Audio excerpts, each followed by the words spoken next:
Bienvenidos todos, bienvenidas todas aquí esta noche a esta celebración. Como mencionó el pastor, el título de nuestro tema de esta noche es Yo soy el que soy.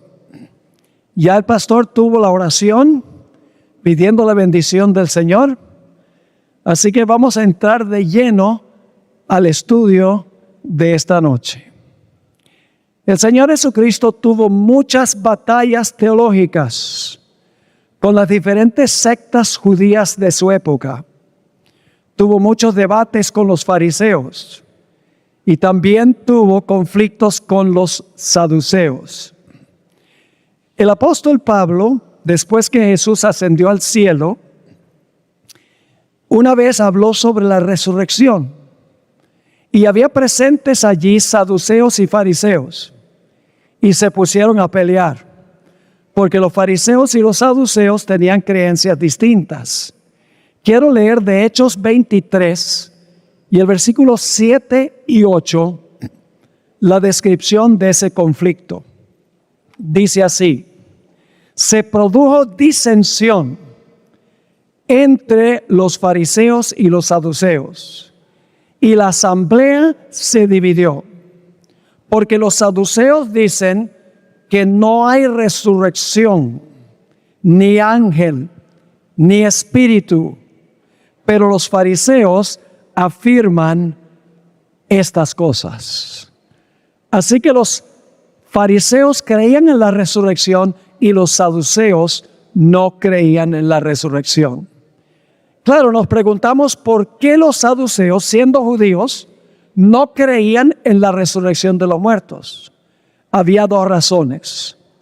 La primera razón es que ellos decían que era científicamente imposible que un cuerpo descompuesto y desintegrado pudiera reintegrarse de nuevo. Decían que era anticientífico. La segunda razón por la cual los saduceos no creían en la resurrección es porque ellos solo aceptaban como inspirados los 5 libros de Moisés, el Pentateuco. No aceptaban como inspirado nada más en el Antiguo Testamento, solamente los primeros 5 libros de Moisés. Así que ellos negaban la resurrección de los muertos por esas dos razones. En primer lugar, según ellos, era científicamente imposible que resucitara uno cuyo cuerpo se había desintegrado en el sepulcro. Y en segundo lugar, porque ellos no encontraban en los escritos de Moisés la doctrina de la resurrección. Una vez los saduceos se encontraron con el Señor Jesucristo y quisieron ridiculizar la doctrina de la resurrección. Y le presentaron a Jesús el caso de 7 hermanos que se casaron con la misma mujer. Un caso hipotético, un caso, como veremos, absurdo. La ley de Moisés decía que si un hombre moría sin descendencia, su hermano tenía que casarse con su esposa para darle descendencia. Eso se encuentra en Deuteronomio 25 y el versículo 5. Leamos el pasaje a donde los saduceos procuraron poner a Jesús entre la espada y la pared. Lucas 20 y el versículo 27 al 33. Lucas 20 y el versículo 27 al 33. Dice así: llegando entonces algunos de los saduceos, los cuales niegan haber resurrección, le preguntaron diciendo: Maestro, Moisés nos escribió. Fíjense cuál es la fuente que ellos usan, Moisés, porque solo creían que Moisés era inspirado. Moisés nos escribió: si el hermano de alguno muriere teniendo mujer, y no dejaré hijos, que su hermano se case con ella y levante descendencia a su hermano. Hubo pues 7 hermanos, y el primero tomó esposa y murió sin hijos. Y la tomó el segundo, el cual también murió sin hijos. La tomó el tercero, y así todos los 7, y murieron sin dejar descendencia. Finalmente murió también la mujer. En la resurrección, pues, ¿cuál de ellos será su mujer? Ya que los 7 la tuvieron por mujer. Interesante el caso que presentan. Muy improbable que pudiese suceder un caso como este, donde hay 7 hermanos que se casan con la misma mujer, pero quieren poner en aprietos a Jesús. El Señor Jesucristo respondió a lo que ellos dijeron con 3 respuestas. En primer lugar, el Señor Jesucristo les dijo: ustedes no entienden ni siquiera los escritos de Moisés, porque Moisés sí habló de la resurrección. Ustedes ignoran las escrituras, dice Jesús, porque Moisés sí escribió de la resurrección, aunque ustedes no lo crean. En segundo lugar, Dios es omnipotente y Dios puede reintegrar un cuerpo que se ha descompuesto. Y en tercer lugar, el Señor Jesucristo les dijo: miren, en el cielo, en la vida futura, no va a haber matrimonios. Así que el ejemplo que ustedes están dando es inverosímil, no tiene importancia, porque allá no va a haber matrimonio. Ahora vamos a leer lo que dijo Jesús en Mateo 22 y el versículo 29. Mateo 22, 29. Aquí hay 2 argumentos de Jesús. Dice Jesús en Mateo 22, 29, entonces respondiendo Jesús les dijo: erráis, ignorando las escrituras. ¿Cuáles escrituras? Los escritos de Moisés, vamos a ver. ¿Y qué más ignoran? Y el poder de Dios. Si ustedes no entienden ni las escrituras de Moisés, ni tampoco aceptan el poder de Dios, que Dios es omnipotente y puede resucitar a los muertos. Ahora leamos la respuesta que dio Jesús en Lucas, el capítulo 20 y el versículo 34 al 38. Lucas 20, 34 al 38. Dice: entonces respondiendo Jesús les dijo: los hijos de este siglo, es decir, los que vivimos en este tiempo, se casan y se dan en casamiento. Mas los que fueren tenidos por dignos de alcanzar aquel siglo, es decir, la vida venidera, después de la resurrección, dice, ni se casan ni se dan en casamiento. Y luego en el versículo 36 dice: porque no pueden ya más morir, pues son iguales a los ángeles y son hijos de Dios al ser hijos de la resurrección. Pero en cuanto a que los muertos han de resucitar, ahora escuchen la siguiente palabra: en cuanto a que los muertos han de resucitar, aún Moisés lo enseñó. ¿Ven la importancia de la palabra aún? Aún Moisés, en quien ustedes profesan confiar de que fue plenamente inspirado, aún Moisés lo enseñó. Ahora, ¿dónde lo enseñó? Dice en el pasaje de la zarza, cuando llama al Señor Dios de Abraham, Dios de Isaac y Dios de Jacob, porque Dios no es Dios de muertos, sino de vivos, pues para Él todos viven. ¿Para quién todos viven? Para Dios todos viven. Es un detalle muy importante. Ahora, ¿a qué pasaje se estaba refiriendo Jesús cuando dijo que Moisés enseñaba la resurrección? Tenemos que ir a Éxodo 3 y el versículo 13 y 14.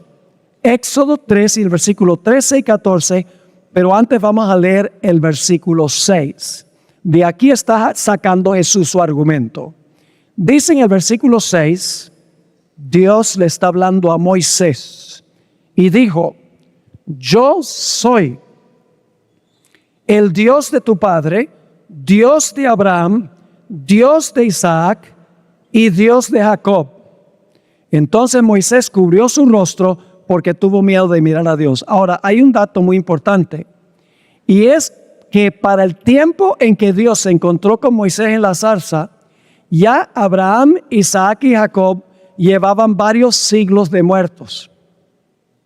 Y sin embargo, Dios no dijo: yo fui el Dios de Abraham, Isaac y Jacob mientras estaban vivos.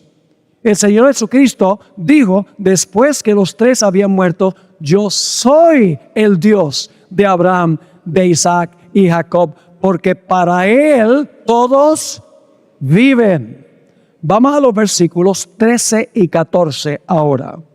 Dijo Moisés a Dios: he aquí que llego yo a los hijos de Israel, y les digo: el Dios de vuestros padres me ha enviado a vosotros.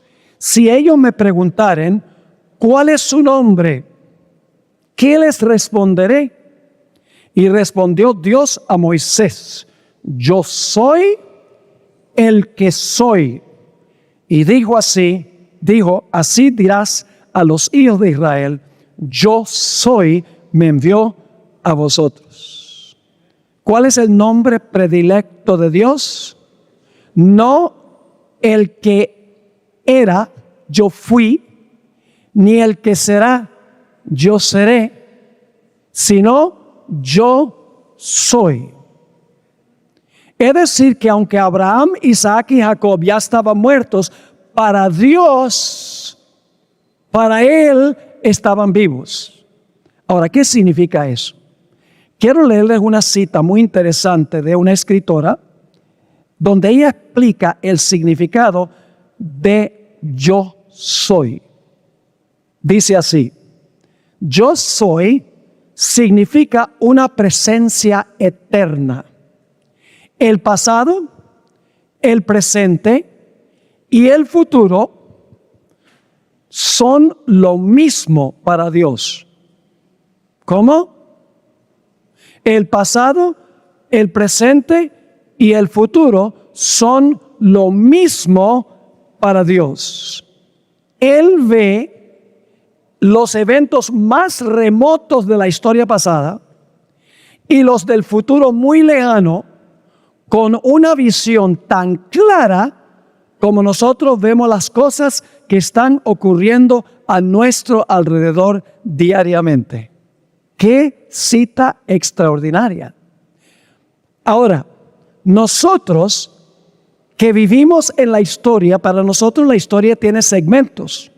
Para nosotros la historia tiene pasado, tiene presente y tiene futuro. Pero Dios mira todo el periodo de la eternidad en una visión panorámica. Él ve todo simultáneamente al mismo tiempo. Según nuestra perspectiva temporal, Abraham, Isaac y Jacob murieron en el pasado. Pero para Dios, quien es el yo soy y vive en un eterno presente, Abraham, Isaac y Jacob están vivos. Para Él todos viven. Ahora quiero leerles una cita de ese clásico libro, El deseado de todas las gentes, un libro biográfico sobre el ministerio de Jesús. Dice allí: Dios cuenta las cosas que no son como si fuesen. ¿Dios qué? Cuenta las cosas que no son como si fuesen.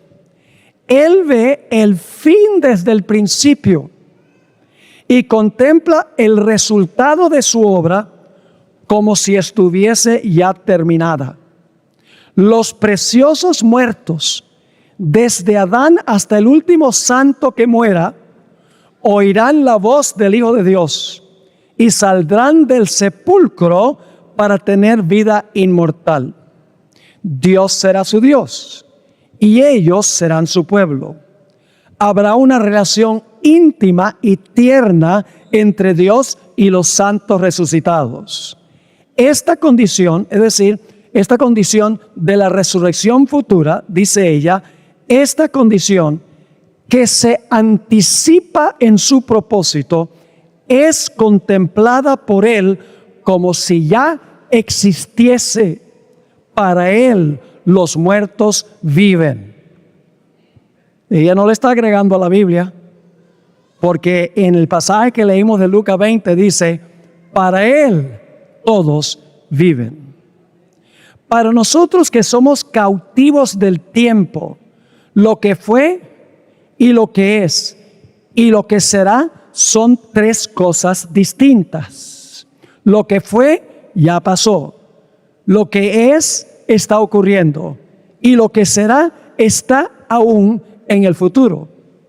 Pero para Dios, lo que es potencial para nosotros es actual para Él. Aun cuando el tiempo es importante para Dios, Dios no está atado al tiempo como nosotros, porque Dios es eterno. En contraste con nosotros, Dios vive en un eterno presente. Por eso Dios en la zarza no dijo, yo fui el Dios de Abraham, el Dios de Isaac y el Dios de Jacob. No dijo, yo seré el Dios de Abraham, Isaac y Jacob. Dijo, yo soy, aunque estaban muertos, yo soy el Dios de Abraham, de Isaac y de Jacob.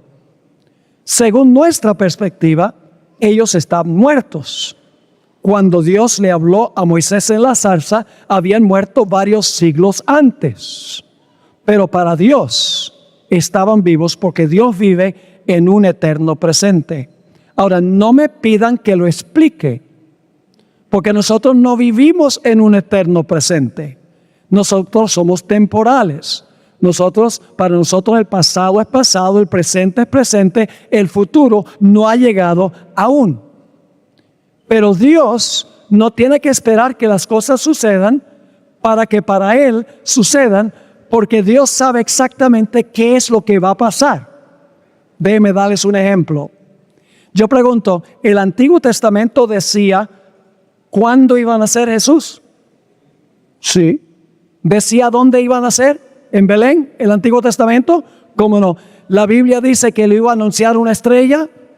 Sí, la Biblia dice eso. ¿La Biblia dice que iba a haber una masacre de niños cuando naciera?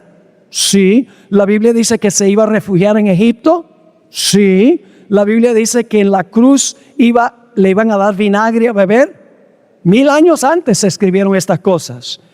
¿La Biblia dice que lo iban a escarnecer estando en la cruz? Sí. La Biblia 1000 años antes predijo que Jesús iba a decir, Dios mío, ¿por qué me has desamparado? ¿Cómo no?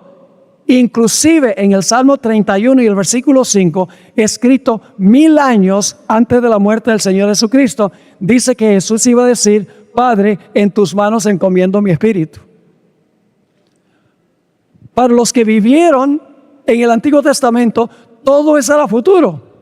Pero Dios sabía que matemáticamente iba a suceder. Él no tenía que esperar hasta que sucediera en el futuro. Para Él ya era un hecho, ya era un suceso. ¿Están conmigo o no están conmigo? Ahora vamos a darles unos ejemplos bíblicos para que entiendan un poco mejor esto. Vamos a Génesis 17 y el versículo 4. Génesis 17 y el versículo 4. Aquí Dios le va a prometer a Abraham que va a ser el padre de muchas naciones. Y fíjense lo que dice Dios hablando con Abraham. He aquí, mi pacto es contigo y serás padre de muchedumbre de gentes. ¿En qué tiempo está el verbo? En futuro. Dios dice, he aquí, yo hago mi pacto hoy contigo. Y ese pacto es que serás padre de muchedumbre de gentes. Pero noten lo que dice el siguiente versículo. El siguiente versículo presenta la perspectiva de Dios. Dice Dios a Abraham, no se llamará más tu nombre Abraham, sino será tu nombre Abraham, porque te he puesto por padre de muchedumbre de gentes. Para Dios ya lo puso como padre de muchedumbre de gentes. Porque en el versículo 4 dice, yo te haré padre. Aquí dice, Dios, yo te he puesto por padre de muchas gentes. Y alguno podría decir, bueno, pastor, tal vez usted está estirando el texto.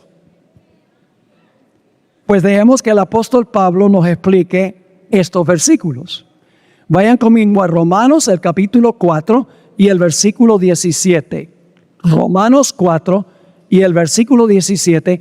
Aquí el apóstol Pablo se refiere a estos versículos de Génesis 17 y el versículo 4 y el versículo 5. Aquí Pablo escribe, como está escrito, te he puesto por padre de muchas gentes, delante de Dios a quien creyó, el cual da vida a los muertos, y ahora escuchen bien, y llama las cosas que no son como si fuesen.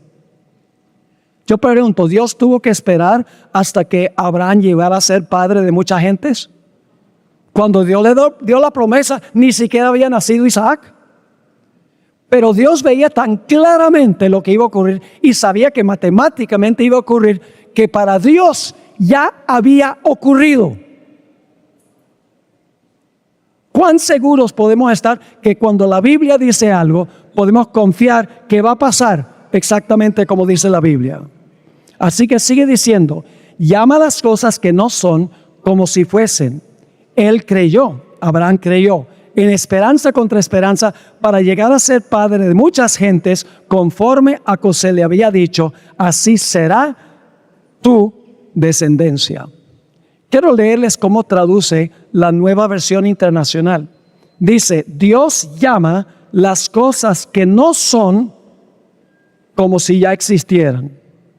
El gran comentarista bíblico Albert Barnes escribió la siguiente explicación de Romanos 4:17 y por ende de Génesis el capítulo 17. Escribió esto, es decir, lo que Dios predice y sus promesas son tan ciertas que se puede decir que ya existen.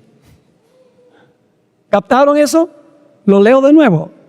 Es decir, lo que Dios predice y sus promesas son tan ciertas que se puede decir que ya existen, aunque para nosotros ya no existen, porque son promesas.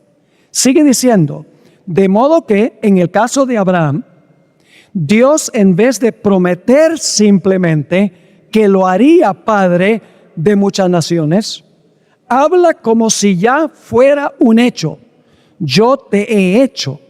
Dios en su propia mente o propósito ya lo había constituido así. Y era tan cierto que iba a ocurrir que podía hablar como si ya fuera un hecho. ¡Qué tremenda cita esta! Nosotros miramos el futuro y todavía no ha ocurrido. Yo pregunto, ¿Dios conoce el fin desde el principio? ¿Dios sabe exactamente lo que va a ocurrir? Entonces Dios tiene que esperar que ocurra para saber qué va a pasar. No, porque Dios vive en un eterno presente. El pasado, el presente y el futuro son lo mismo para Él. Permítame darles otro ejemplo. ¿Cuándo murió Jesús? A ver, dígame usted, ¿cuándo murió Jesús? ¿En qué año murió Jesús? En el año 31. ¿Murió en qué mes? En el mes bíblico de Nisan. ¿Qué día murió? El 14 de Nisan. ¿A qué horas murió? A las 3 de la tarde.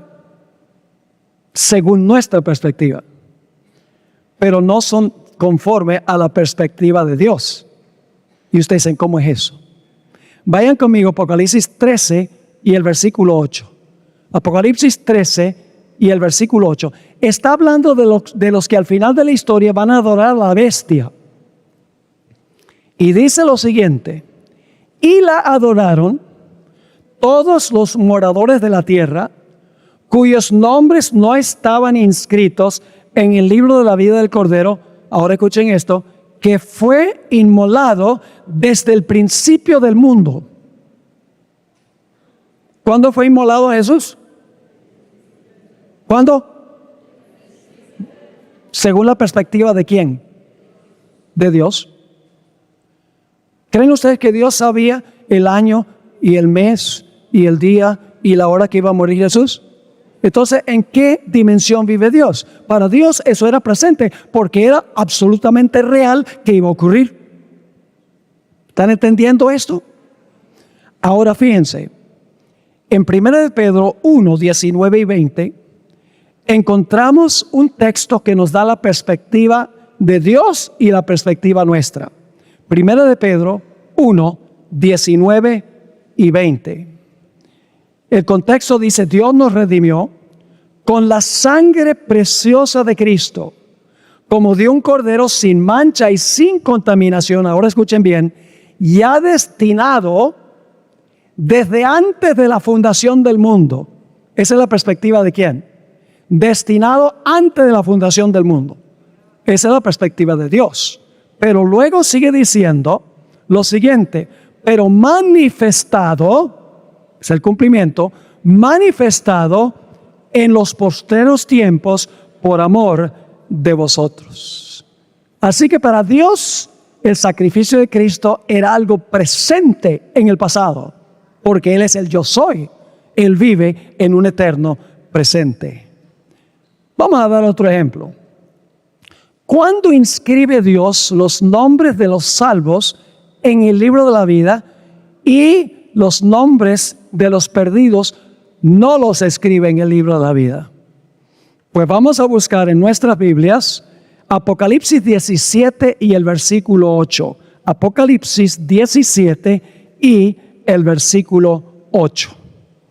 Aquí está hablando de la bestia que va a gobernar al final de la historia y los que adoran a la bestia.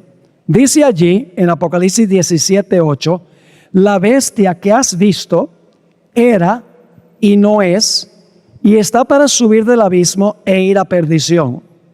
Y los moradores de la tierra, ahora escuchen bien, los moradores de la tierra, aquellos cuyos nombres no están escritos, ¿desde cuándo? Desde la fundación del mundo en el libro de la vida, se asombrarán viendo la bestia que era y no es y será. ¿Cuándo es que los nombres de los impíos no estaban en el libro de la vida? Aquí dice, desde la fundación del mundo. Entonces, por ende, ¿cuándo son escritos los nombres de los salvos en el libro de la vida? Tendría que ser desde la fundación del mundo. Y algunos dirán, pastor, usted está en terreno peligroso aquí. Está hablando de la predestinación. Sigan escuchando. Hay cosas muy importantes que vamos a anotar aquí. Según este texto, los nombres de los impíos no son escritos en el libro de la vida desde la fundación del mundo. Los nombres, por ende, de los salvos son inscritos en el libro de la vida desde la fundación del mundo. Pero ahora voy a leer de una escritora en una matutina, La maravillosa gracia de Dios, página 143, donde ella dice que nuestros nombres son inscritos en el libro de la vida cuando nos bautizamos. Entonces, ¿contradice la Biblia esta escritoria? ¿Creen que contradice la Biblia? No. Noten la cita. Esta cita viene de La maravillosa gracia de Dios, página 143. El Padre, el Hijo y el Espíritu Santo, poderes infinitos y omnisapientes, reciben a los que entran verdaderamente en una relación de pacto con Dios. Están presentes en cada bautismo. ¿Quiénes están presentes en cada bautismo? El Padre, el Hijo y el Espíritu Santo. Están presentes en cada bautismo para recibir a los candidatos que han renunciado al mundo y recibido a Cristo en el templo del alma. Estos candidatos que se bautizan, estos candidatos se han integrado a la familia de Dios y sus nombres son inscritos en el libro de la vida del Cordero. ¿Cuándo son los nombres escritos en el libro de la vida del Cordero? Cuando una persona que se bautiza. ¿Pero acaso no leímos que se escribe desde la fundación del mundo? ¿Cómo reconciliamos esas dos ideas? La única forma es conforme a lo que hemos estado hablando. Desde la perspectiva de quién estaban los nombres en el libro de la vida desde el principio del mundo. ¿La perspectiva de quién? De Dios. Yo pregunto, Dios tuvo que esperarse a ver quién se va a bautizar. Entonces, escribe el nombre en el libro de la vida cuando la persona se bautiza. No. Dios sabía quién iba a aceptar a Jesús y quién no iba a aceptar a Cristo Jesús como Salvador. No es que Dios dijo, bueno, yo, porque soy soberano, yo digo, desde antes de la fundación del mundo, esta gente se salva y esta gente se pierde. No es así. Lo que sucede es que Dios ya sabe la decisión que nosotros vamos a tomar. No es Él que arbitrariamente dijo, bueno, este se salva, este se pierde, este se salva, este se pierde. Pero Dios ya sabe quién va a escoger salvarse y quién va a escoger perderse. Él sabe quién va a escoger bautizarse y quién va a rechazar el llamado. Dios no tiene la culpa por la elección que nosotros tomamos. ¿Me están entendiendo la diferencia? Hay una diferencia entre la predestinación y la predeterminación. Ahora, ¿qué significa eso? En el Nuevo Testamento se usa una palabra o dos palabras muy relacionadas. La palabra prognosis. Prognosis significa conocer algo de antemano. Conocer algo antes que suceda. Prognosis. Ahora quiero leerles un versículo de la Biblia que usa esa palabra prognosis. De ahí viene nuestra palabra prognosticar. ¿Qué significa prognosticar? Significa anunciar un resultado antes que ¿qué? Antes que suceda. Lo usan, por ejemplo, los expertos en decir cómo va a ser el clima. Ellos pronostican el tiempo, pero es el único trabajo a donde pueden equivocarse el 50% del tiempo y todavía conservar su trabajo. Porque ellos tienen que adivinar, de acuerdo a sus estudios, lo que va a pasar. Pero cuando se trata de Dios, cuando Dios da un pronóstico, se cumple porque Él ya sabe lo que va a pasar. ¿Están entendiendo? Permítanme leer un texto primero que usa la palabra prognosis. Dice en 1 Pedro 1, 1 y 2, Pedro, apóstol de Jesucristo, a los expatriados de la dispersión en el Ponto, Galacia, Capadocia, Asia y Bitinia. Ahora escuchen esto con cuidado. Elegidos según la ¿qué? Según la presciencia de Dios. Esa palabra presciencia es la palabra prognosis. Yo pregunto, ¿creen ustedes que Dios sabía de antemano quién se iba a salvar y quién se iba a perder? ¿Quién iba a tomar esa elección? Claro que Dios lo sabía. Y este texto dice que Dios los eligió a los salvos según su ¿qué? Según su presciencia. Es decir, eligió como salvos a los que en su conocimiento infinito Él sabía que iban a escoger la salvación. Por eso pronosticó. Pero Dios no determinó lo que iba a ocurrir. La otra palabra es proginosko, es la forma verbal de esa palabra, que significa nuevamente anunciar algo antes que suceda. Ahora, usemos el caso de un médico. Yo pregunto, ¿los médicos dan pronósticos? Hacen un examen y dicen, bueno, siento mucho, pero tienes 6 meses para vivir. Y luego yo conozco personas que han vivido 30 años después. Se equivocaron en el pronóstico. Esa es la palabra que se usa aquí. Proginosko. Ginosko significa conocer. Pro, cuando se le pone a la palabra, significa de antemano. Es decir, Dios elige a la persona de acuerdo al conocimiento que Él tiene de la decisión que va a tomar esa persona. Pero no es Dios el que escoge. Dios sabe qué vamos a escoger. Es muy diferente. Por eso, si nos perdemos, la responsabilidad es de ¿quién? Nuestra, no de Él. No le podemos echar. La predestinación, como le enseñan muchas iglesias, es que Dios, desde cuando nosotros nacemos, dice: mala suerte, yo te escojo para perderte. Buena suerte, yo te escojo para que te salves. No es así. Esa no es la predestinación de Dios. Dios predestina conforme a su conocimiento de la decisión que la persona va a tomar, porque Dios conoce el fin desde el principio. Noten Isaías 46 y el versículo 9 y 10. Isaías 46, 9 y 10. Esto es lo que distingue al verdadero Dios de todos los falsos dioses, de todos los falsos pretendientes. Dice en Isaías 46, 9: acordaos de las cosas pasadas desde los tiempos antiguos, porque yo soy Dios, dice el Señor, yo soy Dios y no hay otro Dios, y nada hay semejante a mí. ¿Por qué no hay otro Dios semejante al verdadero Dios? Aquí viene la explicación. Que anuncio lo por venir, ¿desde cuándo? Desde el principio. Y desde la antigüedad, lo que aún no era ¿qué? Lo que aún no era hecho. Por eso Dios puede profetizar. ¿Cómo?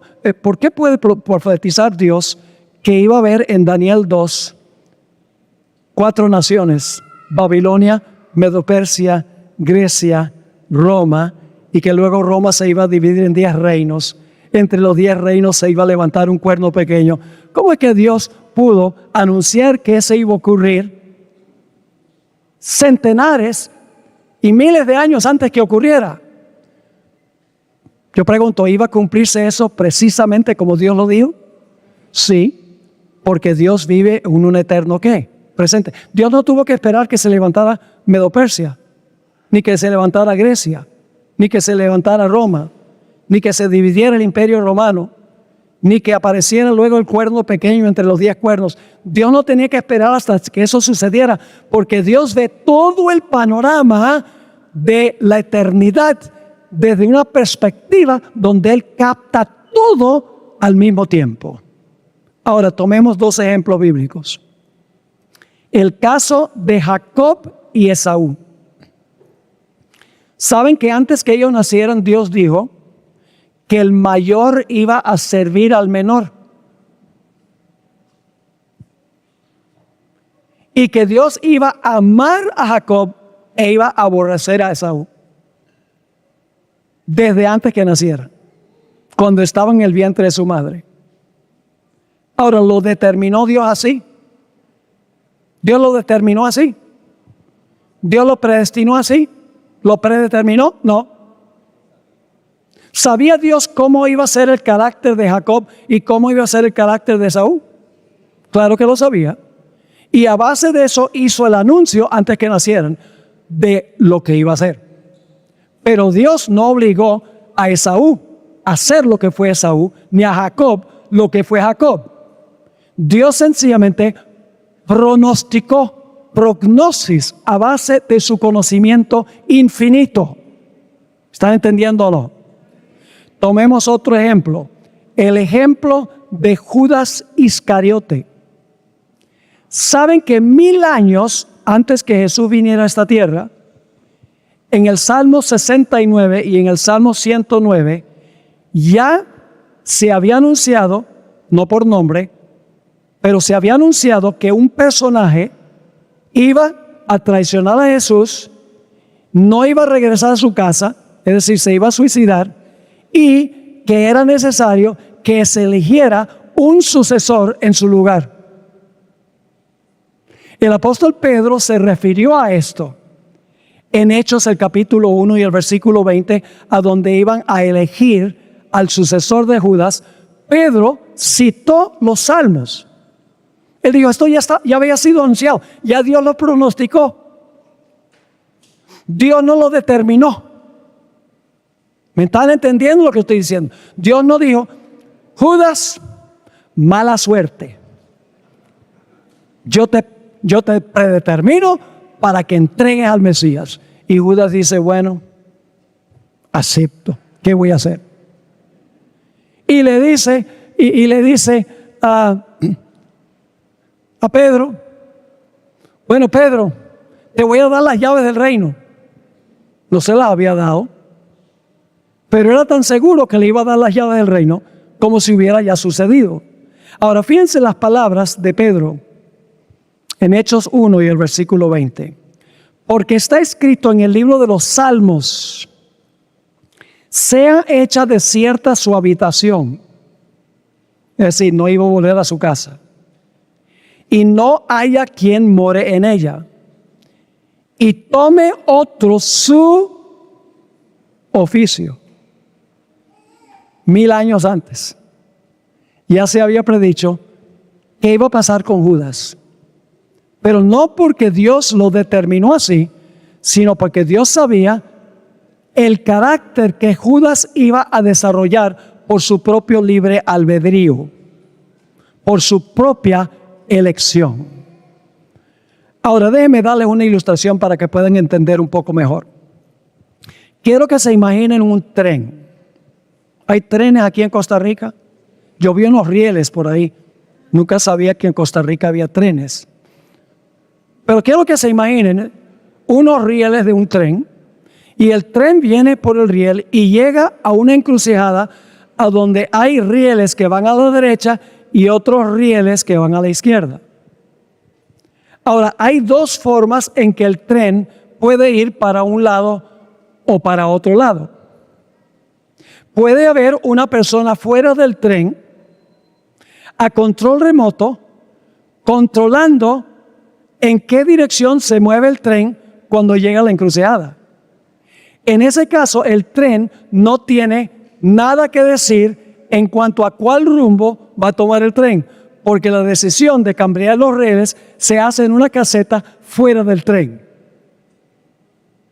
Pero hay otra forma, y es que el conductor del tren tenga un control remoto en el tren y que el conductor del tren sea el que decide si el tren va por la derecha o si va por la izquierda. Esto ilustra la diferencia entre la predestinación como la enseña el mundo cristiano y la predestinación como lo enseña la Sagrada Escritura. Nosotros somos, por así decirlo, el tren. Llegamos a la encrucijada de la salvación o de la perdición. ¿A dónde está el control que determina por qué lado vamos? Dentro del tren, con el conductor del tren, nosotros llegamos a la encrucijada, escoge la salvación y la vida, la perdición y la muerte. Es decir, el control lo tenemos nosotros cuando llegamos a la encrucijada. Pero no es el caso, como enseñan muchos, que cuando nosotros llegamos a la encrucijada, Dios está en una caseta fuera del tren y entonces llega este tren y dice, mala suerte, te vas para el lado izquierdo. Ah, tú eres uno de mis favoritos, vas para el lado derecho. Y Dios, fuera del tren, cambia los rieles. ¿Te está quedando claro? Ahora, hermanos y hermanas, apreciadas visitas, permítame leerles un pasaje espectacular, conocido muy bien, se lee en casi todos los funerales donde yo he oficiado y donde yo he asistido. Primera de Tesalonicenses, el capítulo 4 y el versículo 15 al 17. Primera de Tesalonicenses, el capítulo 4 y el versículo 15 al versículo 17. Aquí está el punto clave de cuál rumbo tomaremos nosotros en lo que respecta a la vida eterna o la perdición eterna. Es nuestra decisión. Fíjense lo que dice allí, 1 Tesalonicenses 4 y el versículo 15. Por lo cual os decimos esto en palabra del Señor, que nosotros que vivimos, que habremos quedado hasta la venida del Señor, es decir, los que van a estar vivos cuando Jesús venga, que no van a pasar por la muerte física, no precederemos a los que durmieron. Los que están vivos no van a ir al cielo antes que los que murieron. Versículo 16. Porque el Señor mismo con voz de mando, con voz de arcángel y con trompeta de Dios, descenderá del cielo, y los muertos en Cristo, esa es la clave. ¿Qué clase de muertos? Los muertos en Cristo resucitarán primero. Los muertos en Cristo resucitarán primero.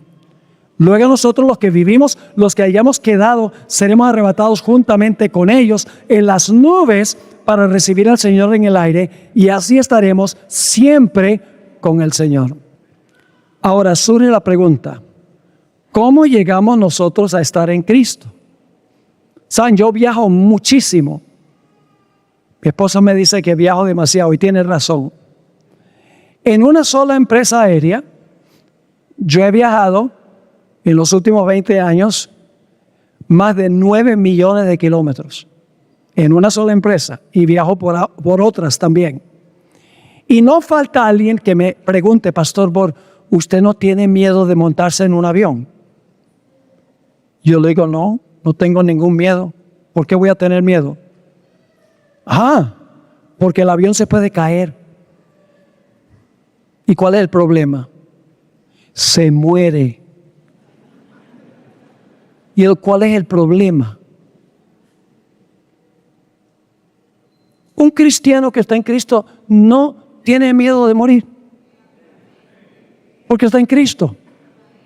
Y los que están en Cristo van a resucitar. Los muertos en Cristo resucitarán primero. Ahora la pregunta clave es, ¿cómo llegamos a estar en Cristo? ¿En qué momento llegamos nosotros a estar en Cristo? La Biblia tiene la respuesta. Gálatas 3 y el versículo 26 al 28. Gálatas 3, 26 al 28. Dice allí, pues todos sois hijos de Dios por la fe en Cristo Jesús. Porque todos los que habéis sido, ¿qué? Bautizados, y luego ¿qué dice? Bautizados en Cristo, de Cristo estáis revestidos. Qué tremendo versículo. ¿Cómo llegamos a estar en Cristo? A través del bautismo. Los que han sido bautizados en Cristo. Ahora, yo me imagino que habrá gente aquí que no ha visto un bautismo como lo enseña la Biblia. La Biblia enseña que una persona debe bautizarse cuando entiende lo que está haciendo. La Biblia no apoya el bautismo de infantes, porque la Biblia dice que una persona tiene que arrepentirse, tiene que confesar sus pecados y tiene que confiar en los méritos de Cristo Jesús como Salvador. Esas son las condiciones. Tampoco la Biblia enseña que el bautismo debe ser por aspersión, con un poco de agua sobre la cabeza. Ese bautismo, según la Biblia, no es válido. En la Biblia, el bautismo tiene que ser cuando una persona entiende lo que está haciendo, lo que significa el bautismo, y tiene que ser por inmersión, sepultado debajo del agua. Usted dice, pero ¿por qué tiene que ser así? Le voy a explicar. Aquí tenemos un bautisterio, vamos a tener un bautismo esta noche para que los que nunca han visto un bautismo bíblico lo puedan ver. El pastor que está bautizando está allí en la piscina o el tanque. El candidato está enfrente de él. Y el pastor dice, te bautizo en el nombre del Padre, del Hijo y del Espíritu Santo. Amén. ¿Qué es lo último que hace el candidato antes que el pastor sepulte a la persona debajo del agua, deja de respirar. ¿Qué hace la persona mientras está debajo del agua? No respira. ¿Qué es lo primero que hace cuando sale del agua? Respira de nuevo. En miniatura está repitiendo la experiencia de Jesús. Porque en la cruz Jesús, cuando murió, expiró. En el sepulcro no respiró.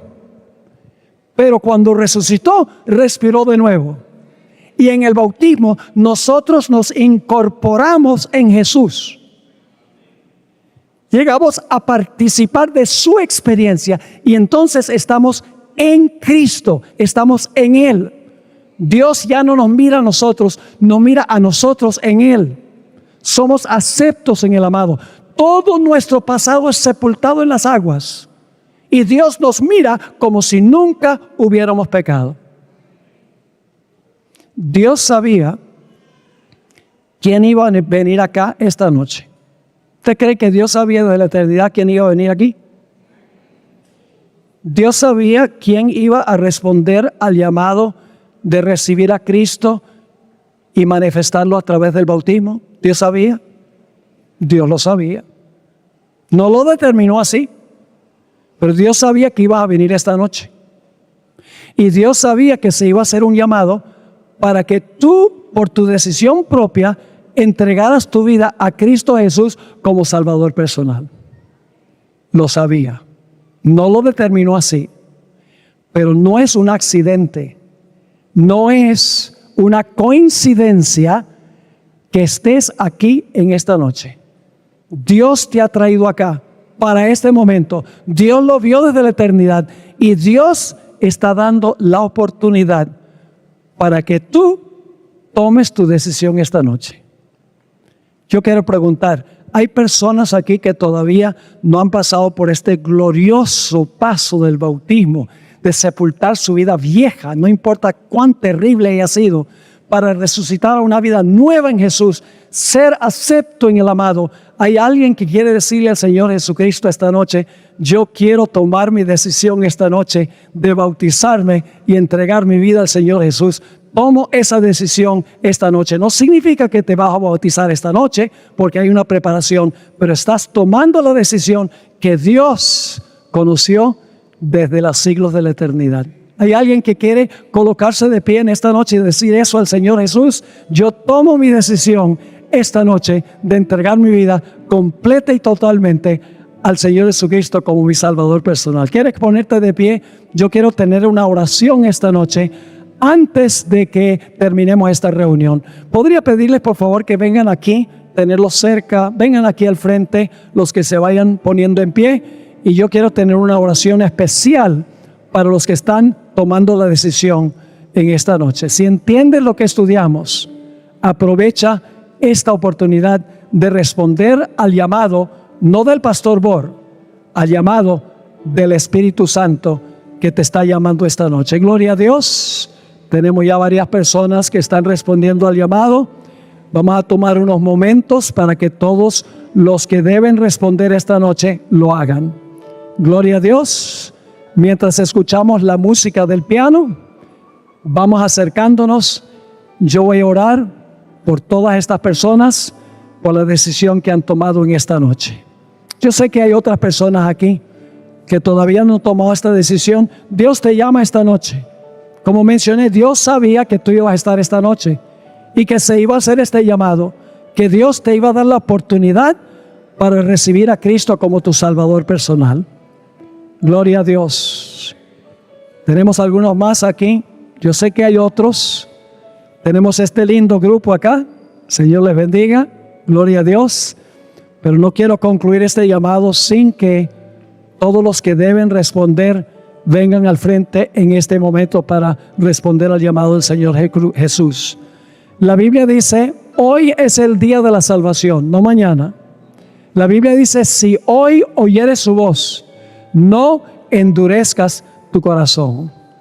No endurezcas tu corazón. Oye la voz dulce y amorosa del Señor Jesucristo. Responde a su llamado esta noche. En unos pocos momentos vamos a tener una oración para estas personas que han venido al frente, pero quiero incluirte a ti en esta oración esta noche. No pienses en los obstáculos, en las dificultades, en los problemas que puedan surgir. Sencillamente oye la voz dulce del Señor Jesús. Gloria a Dios. Tenemos otras personas que están respondiendo al llamado del Señor esta noche. Siempre me da temor terminar un llamado, porque pienso que hay personas que deberían responder al llamado que no lo han hecho, y por lo tanto es medio difícil terminar un llamado sabiendo que hay otros que deben responder a la voz del Señor Jesús. ¿Alguien más? Solo unos pocos minutos más y voy a tener una oración y vamos a tener la música especial y luego vamos a tener los bautismos esta noche. ¿Alguien más quiere decirle sí al Señor Jesús? Gloria a Dios. Señor le bendiga por esta decisión tan importante. ¿Hay alguien aquí que se ha extraviado del Señor, del camino de la justicia y la verdad, que quiere unirse a este grupo y yo orar por ustedes, que han tenido un desvío en su vida cristiana, pero ahora quieren nuevamente encarrilarse en el camino del Señor? ¿Hay alguien que quiere en esta noche decir, sí, yo también quiero venir al frente? Gloria a Dios por este lindo grupo de personas que han escuchado la voz del Señor Jesús. Ahora vamos a tener una palabra de oración. Yo sé que muchas personas están viendo a través de los canales de televisión, las redes sociales. Varias personas familiares me han dicho que ellos ya han tomado la decisión. Indudablemente se han colocado de pie también a donde quiera que ellos estén. Y queremos orar también por ellos, para que ellos estén incluidos en esta oración. Bien, les invito a inclinar sus rostros para orar. Padre Celestial, te damos gracias porque por medio de tu providencia y tu poder podemos recibir la salvación siendo aún pecadores. Te doy gracias, Señor, por haber llamado a estas personas que tú conociste desde la eternidad, para que respondieran a tu llamado y escogieran estar en Cristo Jesús. Te pido, Señor, que tú las bendigas, que muy pronto su aspiración pueda cumplirse. Sé que hay personas aquí también que aún no han tomado la decisión. Sienten el llamado, sienten la voz del Espíritu Santo, pero por algún obstáculo en su vida no han respondido al llamado. Te ruego, Señor, que tu Santo Espíritu siga trabajando con ellos y que tomen su decisión antes que termine este ciclo de conferencias. Gracias te damos por habernos acompañado, por responder nuestra oración, porque te lo imploramos en el nombre que es sobre todo nombre, el nombre precioso de Cristo Jesús. Amén.